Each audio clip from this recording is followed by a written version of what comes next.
Bonjour à tous, je vous invite à vous abonner à cette chaîne, à aimer, à partager, à commenter ces vidéos, c'est très important. C'est une manière de nous soutenir. Merci à vous tous. Alors ceux qui suivent très bien se rappellent certainement de la première édition du Doctoton dont on avait déjà parlé l'année dernière. Elle avait compilé plus de 12 millions de connexions sur le week-end. On en avait parlé avec Cécile Mayachak et qui avait été déjà l'organisatrice de cette première édition. Et bien voilà une nouvelle édition rebaptisée Dossumanie. Comme l'an passé, de très nombreux témoignages se sont succédés pendant près de 30 heures de direct. Toujours avec le parrainage du professeur Perron et cette fois-ci un marathon de la discussion qui était axé notamment sur les soignants suspendus. Alors évidemment il y a eu de très large panel de sujets abordés. Alors nous allons tout particulièrement nous ici parler de la souffrance, de la solitude, des difficultés qui ont été rencontrées par beaucoup de ces suspendus dans ces 2 années de gestion de la Covid. Et pour parler un petit peu positif également, parler des dispositifs, des cellules qui vont être mises en place pour aider, pour accompagner ces personnes qui ont beaucoup souffert. Alors pour en parler, nous sommes avec 3 invités. Bonjour Cécile Mayachak.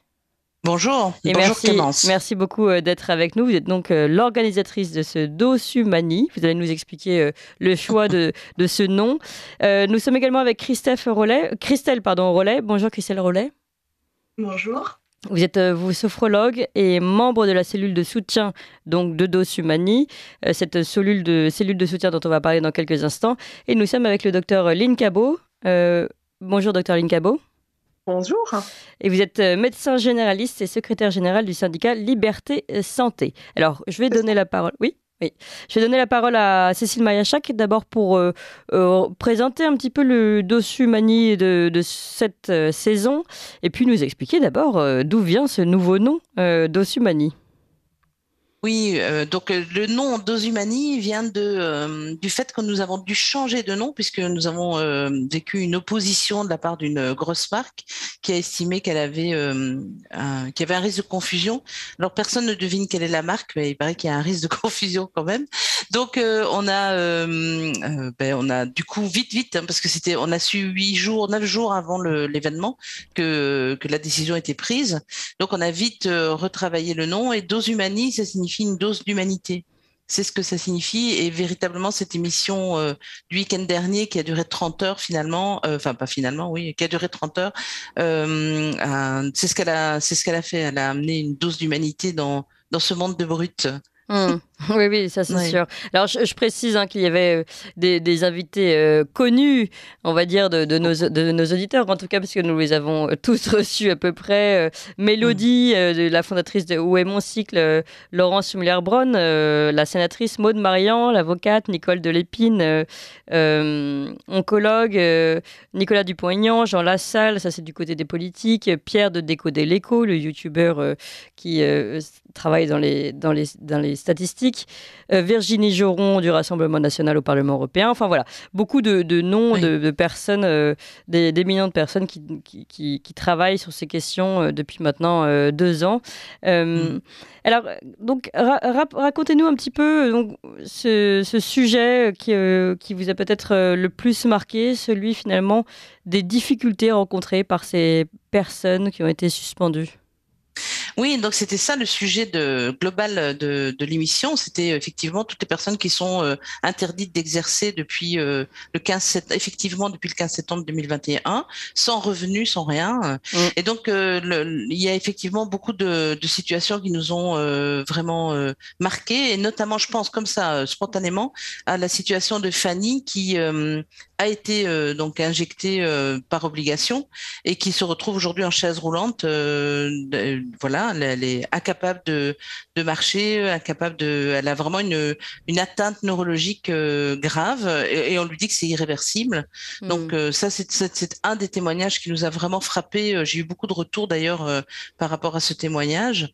Et évidemment, de manière plus globale, ce qui nous a frappé très très fort, c'est la détresse des personnes qui sont dans la situation. C'est d'ailleurs pour ça que nous avions mis en place cette cellule de soutien pendant le Dos Humani, on avait mis en place cette cellule de soutien pour accueillir des personnes qui vraiment se seraient senties très très mal, auraient été en grande détresse au moment de leur témoignage ou après. Et ça a été utilisé, d'ailleurs, cette cellule a été utilisée pendant le Dos Humani. Voilà. Ce qui nous a frappé, c'est la détresse des gens. C'est ça qui nous a frappé. Oui, surtout après 2 ans de suspension pour beaucoup. Alors Fanny, par exemple, finalement, était vaccinée, si je comprends bien, parce qu'elle a eu ses effets secondaires. Donc elle n'a pas été suspendue. Donc il y avait quand même plusieurs profils que vous... Ah oui, ça c'est aussi une chose qui marque très fort, c'est parce qu'on parle toujours enfin, j'ai encore entendu récemment un des acteurs politiques de ce pays qui a dit qu'il y avait 400 soignants. Oui, mais déjà c'est très peu. Purement, déjà, c'est malhonnête. Oui. C'est malhonnête. De 400 soignants, déjà, il n'y a pas que les soignants qui sont concernés. En plus, il n'y en a pas 400, il y en a beaucoup, beaucoup plus. Ou alors, comme je dis toujours, s'il y en a 400, je les connais tous. Enfin, c'est juste pas possible, quoi. Et donc, il n'y a pas que les soignants, il n'y a pas que les personnes, comment dire, suspendues qui sont concernées par cette loi. Il y a ceux qui ont fait les congés prolongés, ceux qui sont en arrêt maladie. Oui, et ceux qui, du coup, se sont fait injecter de force et qui sont malades aussi. Donc, c'est vrai qu'il y a vraiment des profils tellement différents. Et dans les métiers, il y a une liste longue comme le bras de métiers concernés.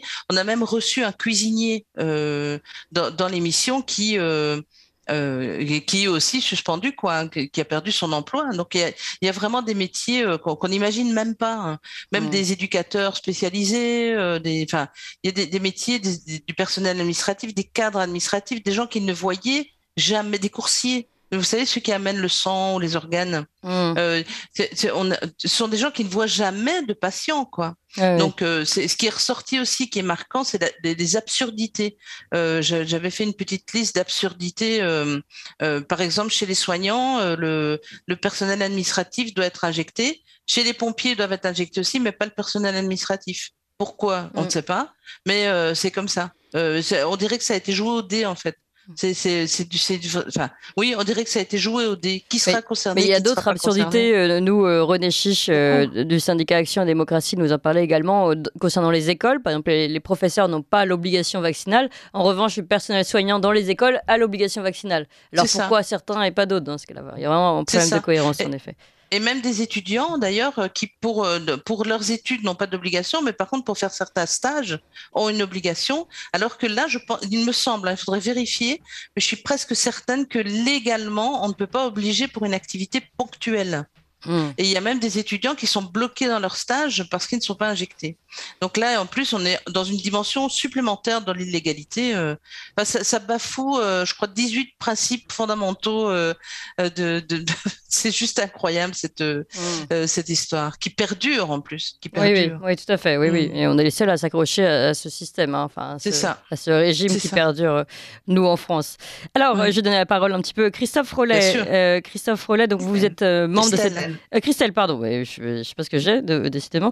Pardon, vous êtes membre de la cellule de soutien, donc Dos Humani, cellule qui a commencé à être ouverte déjà pendant ces témoignages qui ont défilé le week-end dernier. Qu'avez-vous ressenti, qu'avez-vous entendu en particulier pendant l'ouverture de cette cellule? Mais tout d'abord, je dirais des personnes stressées, angoissées, qui nous appelaient avant de passer, qui avaient besoin tout simplement d'être rassurées parce que ce qu'ils allaient faire, témoigner de ce qu'ils vivaient, de leur détresse, c'était parfois compliqué pour eux. Donc déjà, bravo à eux, il y a eu de belles personnes très fortes qui ont eu beaucoup de courage. Et ensuite, nous avons eu quelques personnes en détresse après leur témoignage, avec, je dirais, beaucoup de colère, de peur, un sentiment d'abandon, de tristesse, d'abandon, d'injustice. Voilà. Et nous, on était là, en fait, pour les écouter, pour les accompagner, les rassurer au mieux. Et avec quelques outils comme la sophrologie, on a pu aussi permettre à certaines personnes de diminuer leur émotion et tout simplement de repartir avec quelque chose pour eux très important, le sentiment de ne plus être seul. Oui. Nous sommes une équipe autour d'eux. On est plusieurs professionnels du bien-être. Il y a une équipe de psychologues aussi. Et voilà, pour toutes ces personnes, voilà, le plus important, c'est qu'ils ne sont pas seuls. Oui, bien sûr. On va évidemment parler de cet isolement. Hein. C'est fondamental dans cette période qui a été vécue par notamment ces soignants suspendus. On continue d'en parler, mais il est 8h, bientôt 8h01 sur Ligne Droite. Et c'est l'heure des informations avec Corentin Perini. Ligne droite, le témoin a dit la vérité. Il doit être exécuté. La table ronde. Le Dos Humani, c'est le Doctoton, on n'a pas le droit de le dire, mais je le dis quand même. Version saison 2 de la série Doctoton.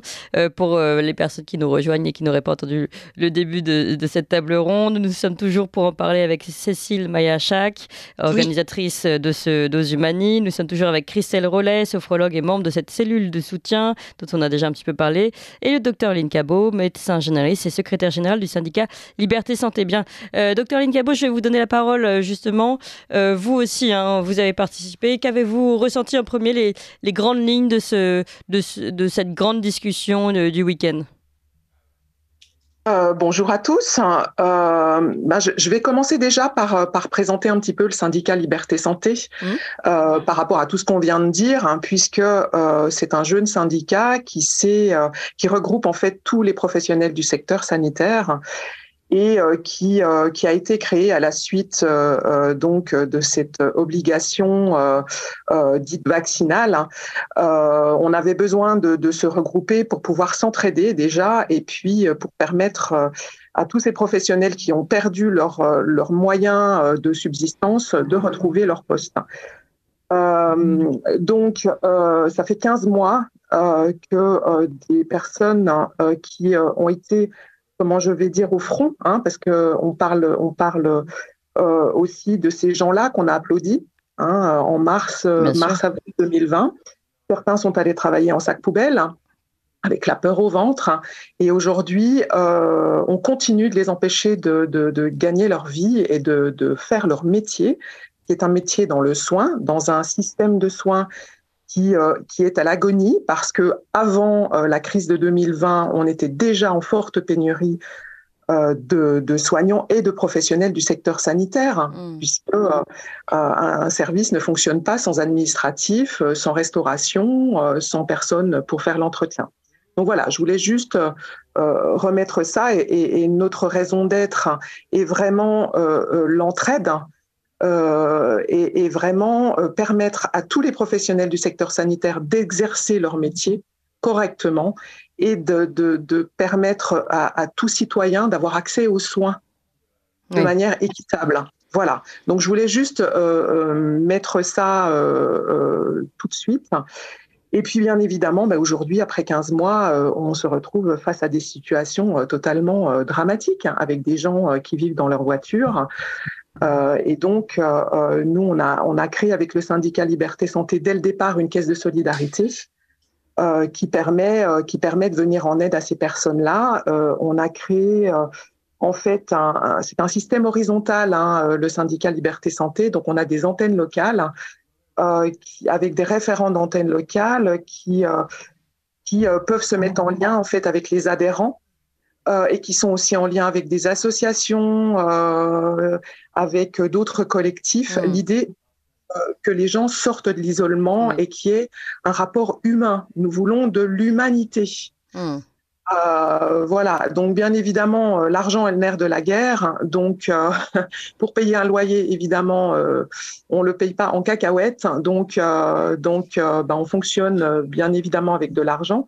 Nous sommes tous bénévoles au syndicat Liberté Santé. La plupart d'entre nous sont dans des situations de suspension ou d'interdiction de travailler ou de reconversion. Vous l'avez dit au départ, hein, c'est ridicule en fait de parler des soignants suspendus quelque part, puisque c'est tous les professionnels du secteur sanitaire, et d'une. Et de deux, il y a des gens qui ont démissionné, il y a des gens qui sont effectivement en arrêt maladie, il y a des gens qui se sont reconvertis, il y a des gens qui ont pris des disponibilités, il y a des gens en arrêt de travail, il y a des gens qu'on interdit de travailler, je pense à tout le secteur libéral. Oui, tout à fait. Oui, qui ne sont pas comptés. Donc en fait, ce dont le gouvernement nous parle, c'est la surface de l'iceberg. Et puis, non mais en fait, vous avez tout à fait raison concernant les chiffres qui sont donnés par les autorités publiques, mais quand bien même ce ne serait entre guillemets que 400 personnes qui n'auraient pas 400 de trop. Accès à des droits. Enfin, on est tout de même dans un état de droit. Ils ont des droits, ils ont cotisé comme tout le monde et aujourd'hui on leur coupe ces droits. Je tiens à rappeler quand même à nos auditeurs pour que ce soit bien clair, parce que souvent les gens ne se rendent pas compte qu'en fait ce sont tous les droits légaux auxquels ils n'ont pas accès. Donc pas le droit d'être au chômage, pas le droit d'avoir de points de formation. Tous les droits sont fermés. C'est pas comme si ils étaient au chômage ou qu'ils avaient ils avaient été renvoyés et donc ils pouvaient bénéficier des voies des droits de voie légale. Là, vraiment, tout est coupé et donc ils sont tout à fait hors la loi. On les a mis dans une situation de hors la loi. C'est exactement ça. Voilà, c'était juste pour rappel. Alors, je voudrais qu'on revienne sur ce mot que vous avez utilisé, qui est absolument fondamental pour comprendre la situation, c'est l'isolement. Aujourd'hui, beaucoup de ces personnes, en plus, ne se font pas entendre et sont dans une détresse pas possible, et parce que isolées. Et d'abord, isolées, c'est-à-dire que absolument ne renier sur la scène médiatique et politique, mais même humainement, relativement seul. Et donc, c'est aussi vraiment ça que vous voulez combattre aujourd'hui, Dr Lynne Cabot. Alors, on n'est pas dans le combat, on est vraiment encore une fois dans l'entraide. Oui. La lutte, ça fait tellement d'années qu'on lutte pour que le système de santé soit pérenne, que là, aujourd'hui, on est vraiment dans l'entraide et dans la reconstruction. Nous, on souhaite un autre système de santé. L'entraide, comment? On a en fait des aides directes, des aides financières. Donc, il faut passer par les antennes locales. Nous avons qui sont nos relais en fait, et encore une fois, l'important ce sont les rapports humains, donc faut identifier. Il y a des accompagnements qui sont faits sur le plan psychique aussi, parce que les gens sont vraiment en détresse psychique en plus d'être en détresse financière et souvent familiale aussi. Oui. On a même des médecins généralistes d'ailleurs qui se retrouvent à la rue aujourd'hui. Oui. Ce qui est incroyable, ce qui est impensable dans l'esprit sociétal. Oui, tout à fait. Donc nous, on propose aux gens de rejoindre en fait le syndicat, d'adhérer, et s'ils ont du mal à adhérer, en fait, de se mettre en lien directement avec les référents d'antennes locales. Il suffit d'aller sur le site syndicat-liberté-santé.com et d'aller sur l'onglet près de chez vous, et en fait ils peuvent contacter, ils ont les coordonnées pour contacter les référents d'antennes locales, et puis après, le rapport, la mise en lien est faite et l'entraide peut commencer. Parce que, vous savez, les soignants, ils ont l'habitude d'aider, d'accompagner les gens. Ils n'ont pas l'habitude d'être aidés. Bien sûr, donc, tout à fait. C'est pour ça que je parle d'entraide. On n'est pas dans de l'assistanat, on est dans de l'entraide, parce qu'on est tous dans la même situation, dans des situations similaires. D'autres dans un inconfort juste incroyablement démentiel. Je veux dire, voilà, et d'autres qui sont dans moins d'inconfort et qui sont plus à même de soutenir les autres. C'est vraiment un groupe de solidarité, d'entraide. Cécile Mayachac, vous souhaitez réagir? Oui, je souhaite réagir. Je voudrais passer un message. Donc, dans notre société, il y a encore des personnes qui sont sous l'emprise de tout ce qui a été mis en place pour les mettre sous emprise. Il y a tous ceux qui ont compris et qui dénoncent, dont nous faisons partie. Et puis, il y a tous ceux qui ont compris qui ne disent rien. Et c'est à eux que je voudrais passer un message. Il est urgent. On vous supplie presque de parler. C'est urgent. Il faut communiquer sur ce qu'il se passe, parce que entre une marque de produits expérimentaux qui reconnaît qu'il n'y a jamais eu de recherche sur la transmission et des centaines de milliers d'effets secondaires déclarés, y compris d'ailleurs par des soignants qui ont été forcés à le faire, je pense qu'il est urgent de communiquer sur cette situation de détresse des personnes qui sont toujours interdites d'exister, alors c'est un beau lapsus, d'exercer, et qui en fait ne méritent d'aucune manière cet abandon. Oui. de la société et des gens. Donc il est urgent de parler de ça. Mais Vraiment. vous avez raison, en fait, on a l'impression que les informations tombent, maintenant on les a toutes. Je veux dire, les cartes sont claires, les cartes sont sur la table, ouvertes. On sait que la vaccination n'empêche pas la transmission. Pfizer même l'a avoué, même si nous, on avait déjà eu des éléments avant. Mais donc, les choses sont claires. Malgré tout, ça ne changera rien. Et d'ailleurs, les politiques avaient été interrogés à ce moment-là. Est-ce que ça va changer quelque chose ? Non, voilà, non. Et c'est vrai qu'on est toujours étonné par le manque de réaction politique, manque de réaction médiatique, ça c'est sûr, les médias ont beaucoup à se reprocher sur le sujet. Et puis, comme vous le dites, finalement, c'est aussi aux Français de reprendre la main. Absolument. Et de reprendre les sujets qui leur semblent fondamentaux, qui sont doucement glissés sous le tapis du complotisme ou je ne sais plus quel attribut. C'est bien pratique pour éviter de parler de sujets fondamentaux, évidemment. Bien sûr. Il y a une autre chose que je voulais dire absolument, et donc je profite d'encore avoir le micro pour le faire. Moi j'ai entendu ces gens donc pendant pas seulement 30 heures d'émission, mais aussi pendant 2 ou 3 semaines avant, avec des centaines d'appels, pour la préparation. Et il y a une chose qui me touche vraiment donc j'ai tous ces gens qui sont ultra maltraités pour l'instant, c'est que pour beaucoup d'entre eux, ce qui les inquiète le plus, c'est que pendant ce temps-là, ils ne peuvent pas aider les autres. Et ça, c'est juste hallucinant. C'est vraiment de l'altruisme. C'est vraiment de l'altruisme. Ils sont en train de, excusez-moi l'expression, mais de crever sans qu'on réagisse. Et eux, ce qui les inquiète, par exemple, je pense à une infirmière en particulier, mais il y a eu des dizaines de témoignages dans ce sens-là. Elle dit, moi, je ne sais pas ce que deviennent mes patients pendant ce temps-là. Et c'est ça qui l'inquiète le plus, quoi. Enfin, vraiment, c'est juste incroyable d'entendre. On marche sur la tête. La version des valeurs. Christelle Rollet. Moi, ce que je voudrais rajouter, ce qui est super important, c'est que il y a un réseau qui se met, il y a des gens qui sont mobilisés. Et on est tous avec plein de compétences. Et grâce à deux Humani, vous pouvez rencontrer des gens pour avoir un accompagnement, pour vous aider rien qu'à vous écouter, à vous remettre en mouvement. Et puis, voilà, on est des humains, on est présents.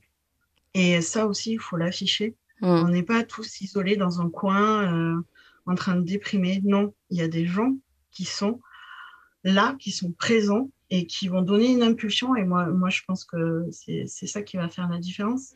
Puisque vous êtes sophrologue, vous pouvez peut-être nous dire, Christelle Rollet, à quel point la sophrologie, par exemple, comme autre méthode, il y en a d'autres encore, peuvent aider psychologiquement également à supporter ces douleurs imposées depuis 2 ans.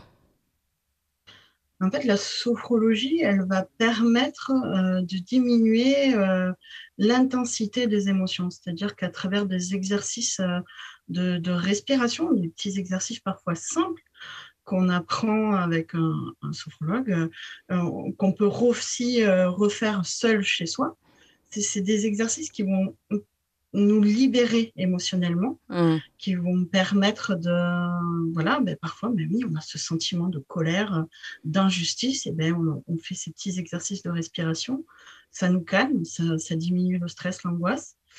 Et puis, et surtout, peut-être aussi, Christelle Rollet, préciser que la colère, à la rigueur, ce serait presque bon signe, parce qu'on évacue quelque chose en général quand on est en colère. Mais souvent, ce sont des personnes qui sont vraiment beaucoup dans l'acceptation, des soignants qui ont déjà l'habitude, on dit des personnes résilientes, maintenant, c'est l'expression à la mode, qui ont l'habitude de prendre beaucoup sur elles, d'encaisser. Et donc, d'encaisser, c'est vraiment prendre dans sa propre carcasse, et donc prendre physiquement, au risque de se rendre malade, concrètement.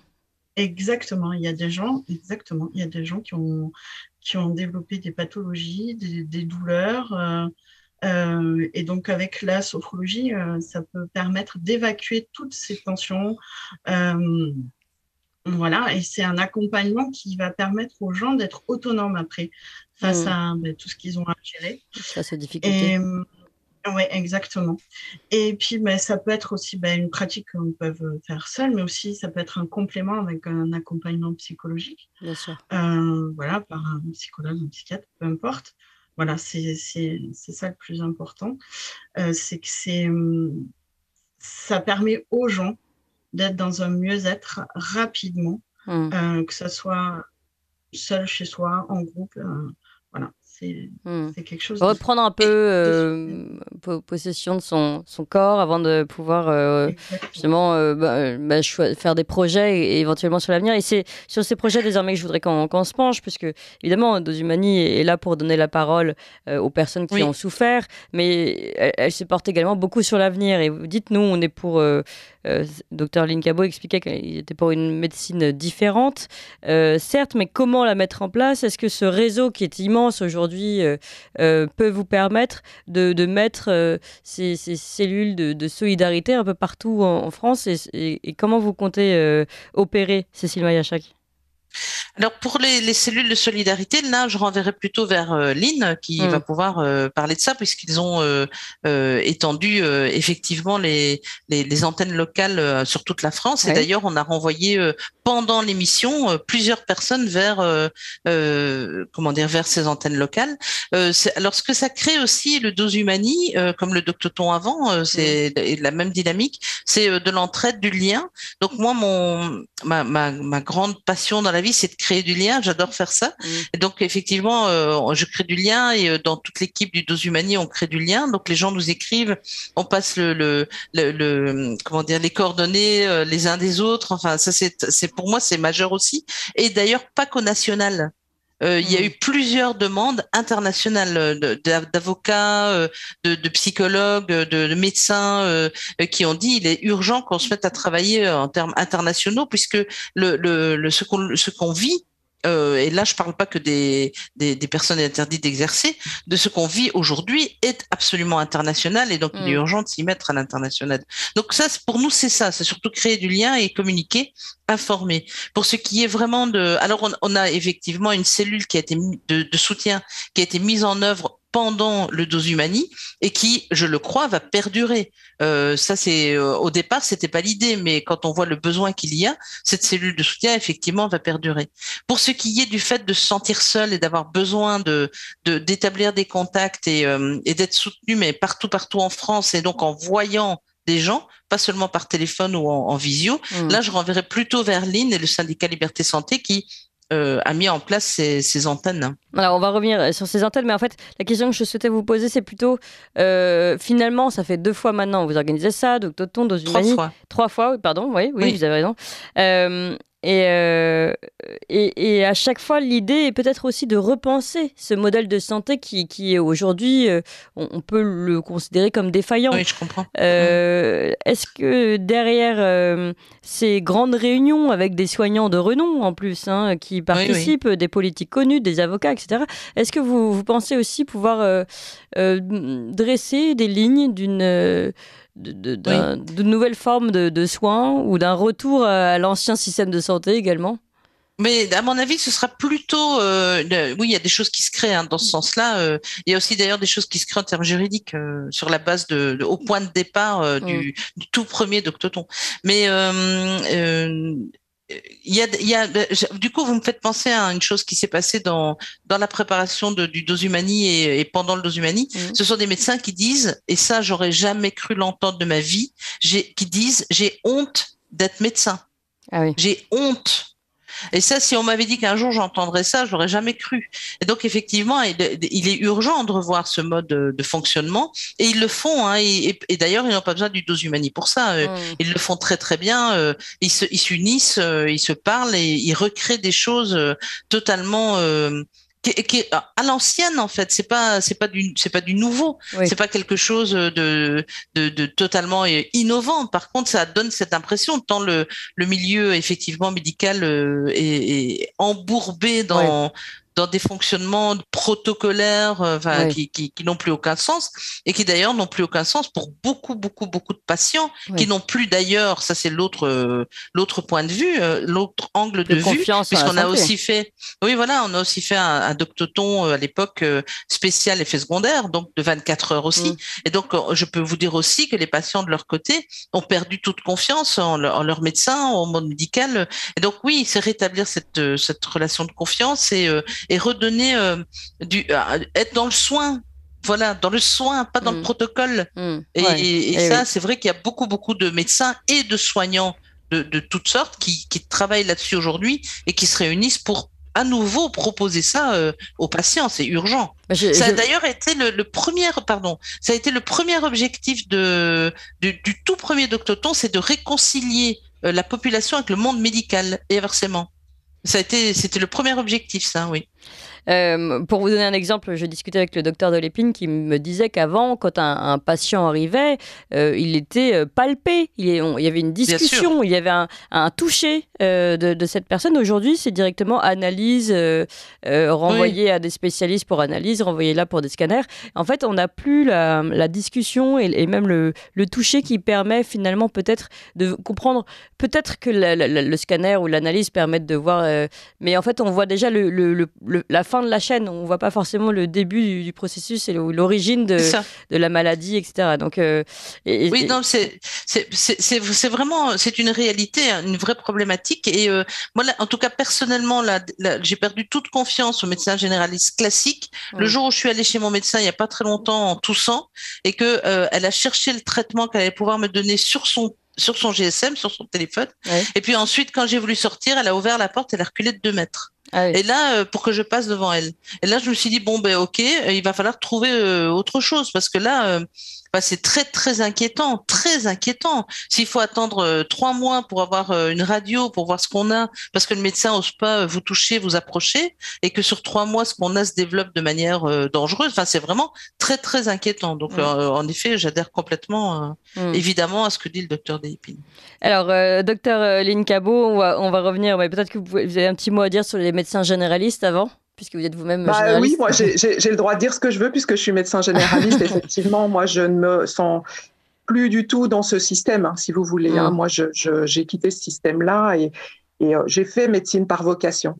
J'ai pas fait médecine pour suivre des protocoles et suivre des recommandations politiques de gens qui sont complètement hors sol. Nous, on est sur le terrain. Et là, aujourd'hui, comme disait Cécile, effectivement, on a dû créer des réseaux pour pouvoir soigner les gens qui étaient malades. Je pense au réseau Covid Soins et là, aujourd'hui, un autre réseau qui est en train de sortir qui s'appelle Une Autre Santé. Mais alors, attendez, vous dites pour soigner les gens qui sont malades, mais vous voulez dire je vais utiliser un gros mot, mais vous voulez dire traiter en amont mais les soigner, moi, je n'ai plus le droit d'exercer mon métier, mais pour autant, j'ai le devoir en tant que médecin généraliste de porter assistance. Donc vous, finalement, vous portez assistance aujourd'hui, pour utiliser votre expression.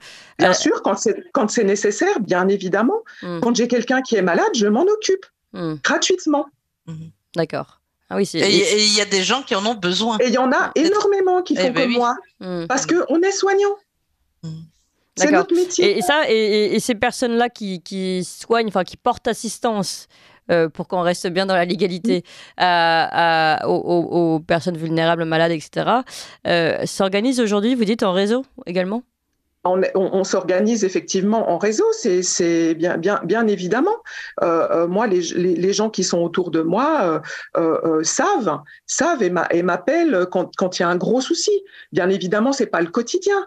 C'est quand il y a un gros souci. Vous savez, quand vous allez voir un médecin généraliste ou que vous allez aux urgences et qu'on vous dit non, on peut pas vous prendre ou c'est pas grave. Oui, parce que quand il y a encore des urgences, pardon, là, pareil, vous utilisez. Oui. Aujourd'hui, beaucoup d'urgences sont effectivement, fermées. Moi, j'ai du matériel, j'ai des compétences et il y a énormément de gens qui ont des compétences et on voit bien au syndicat Liberté Santé, c'est incroyable la richesse des compétences que les gens ont et qui ne peuvent pas utiliser. On se prive de ça, on prive les Français de ça. Je ne comprends pas. Et donc, et en plus, on laisse les gens dans des situations sociales juste indécentes. Et donc, pour nos auditeurs qui nous écoutent, tout cela, on peut le retrouver à travers le syndicat Liberté Santé. Alors tout ça quoi, le réseau ? Le réseau et puis cette entraide et puis ce soin un peu à l'ancienne, entre guillemets. On en revient toujours à la même chose. L'idée est de se mettre en lien et de sortir de l'isolement. Ça va être encore une fois de l'entraide. Oui. Moi, quand les gens me sollicitent, c'est pour une entraide. Oui. Et sinon, pour répondre à votre question, Clémence, concrètement, il y a effectivement le syndicat Liberté Santé, il y a Covid Soins dont a parlé Lynn maintenant, il y a aussi Alliance Humaine avec Soigneux Heureux, il y a effectivement beaucoup d'associations, de collectifs, de structures qui se mettent en place pour soigner les gens correctement, quoi. De manière digne. Eh bien, voilà. C'est voilà. Le mot de la fin aujourd'hui. Quand même, des réseaux s'organisent. Et merci à vous de continuer à donner la parole d'abord à ces soignants suspendus, à ces personnes suspendues en général, puisqu'on est fait bien plus large que ce qu'on veut bien nous laisser croire. Merci à vous trois. Cécile Mayacha, évidemment organisatrice du Dos Humani. Christelle Rollet, membre de cette cellule de soutien qui a été mise en place par le Dos Humani. Et puis, Dr Lynn Cabot, secrétaire générale du syndicat Liberté Santé. Merci beaucoup. Vous appréciez cette émission? Alors aidez Radio Courtoisie à en produire d'autres en indépendance totale. Rendez-vous sur soutenir.radiocourtoisie.fr. Merci d'avance.